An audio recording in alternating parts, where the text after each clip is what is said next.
got Alex Coffey, the other half of NextGen and senior equities contributor here on the Schwab Network, to help take a look at some of the other action today that we're paying attention to. We also have results from Meta.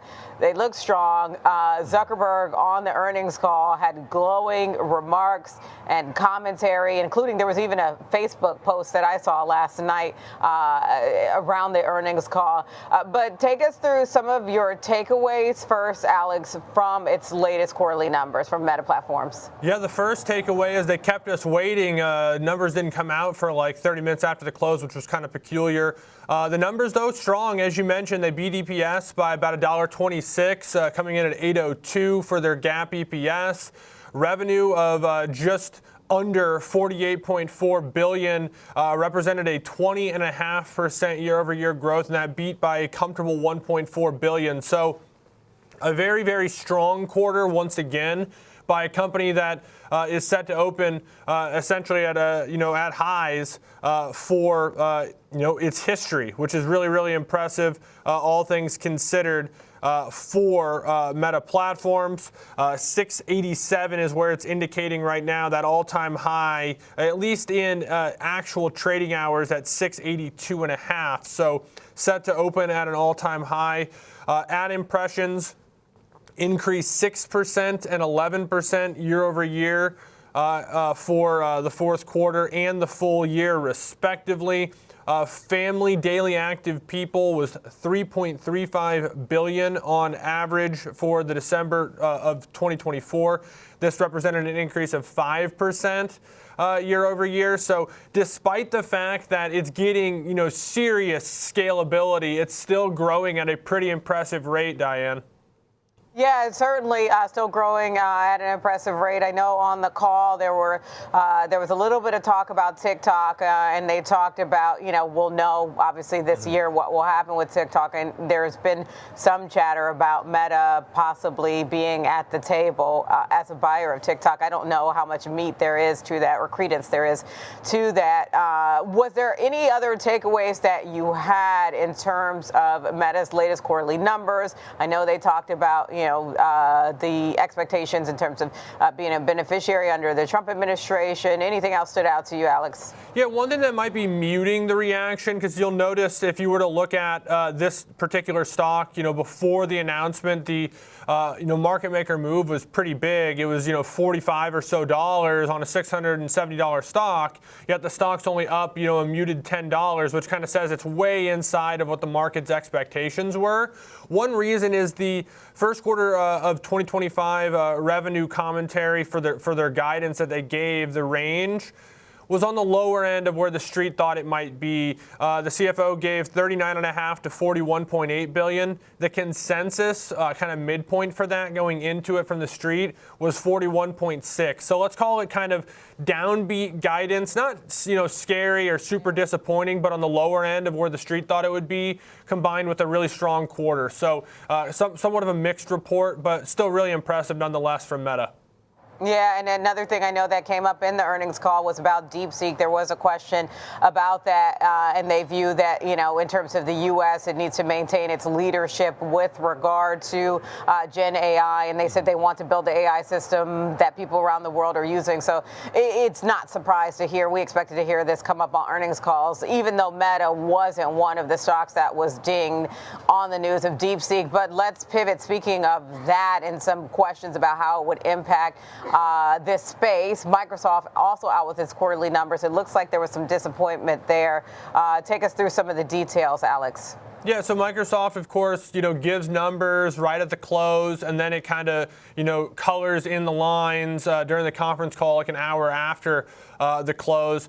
They did beat on numbers, both top and bottom line. Revenue was just under $70 billion. That was a 12.2% year-over-year growth. Beats by just under $1 billion. EPS on the GAAP side, $3.23, beat by 13 cents.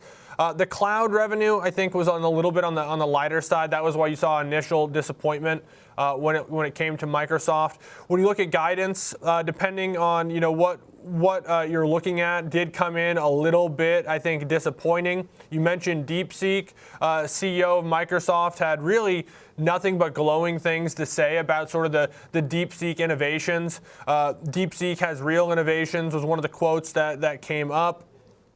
They forecasted personal computing sales to be, for the third quarter, $12.4 billion to $12.8. They thought intelligent cloud would be $25.9 to $26.2. I think that's where the disappointment was seen in that particular forecast.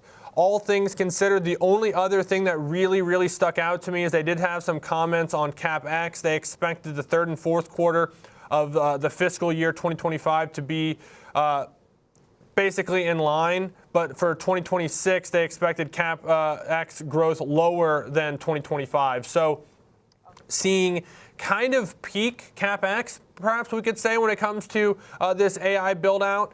And they did expect that fiscal year 2025's operating margins will be up slightly, which would be, of course, beneficial for shareholders.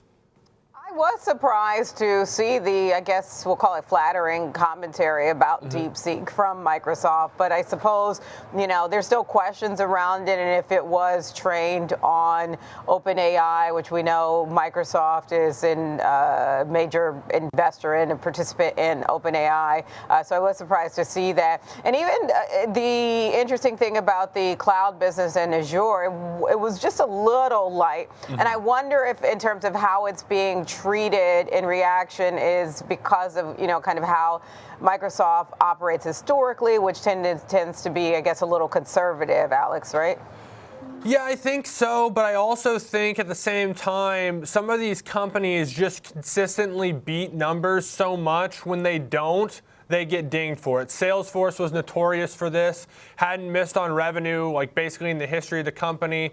And then when it misses, you see substantial repricing, because it's sort of one of those things where it's like a weatherman telling you it's going to be 75 and sunny, and then it's 77 and sunny. If that's sort of the playbook every single time, you come to expect and price into your model, a little bit better than what that guidance might be or what those street expectations may be. Another piece to this that I don't know was really related to the earnings call, but it was news that broke on Microsoft. SoftBank is potentially in talks to invest up to $25 billion in OpenAI. So more investment perhaps down the pike when it comes to Microsoft and its exposure to AI. All right, and I know we don't just have earnings to chew on from the Mag 7. We got numbers out from UPS. It's getting hit hard in the pre-markets. Take us through some of the numbers, Alex. Yeah, this is pretty straightforward, I think, Diane. It's not just the numbers that are weighing on the company. Right. EPS was actually a beat, $2.75 versus the $2.53 consensus. The revenue was fine as well. It grew 1.6%, but they announced that by the second half of 2026, they're going to cut their Amazon business by 50%. That's this story, I think, cut and dry here, Diane.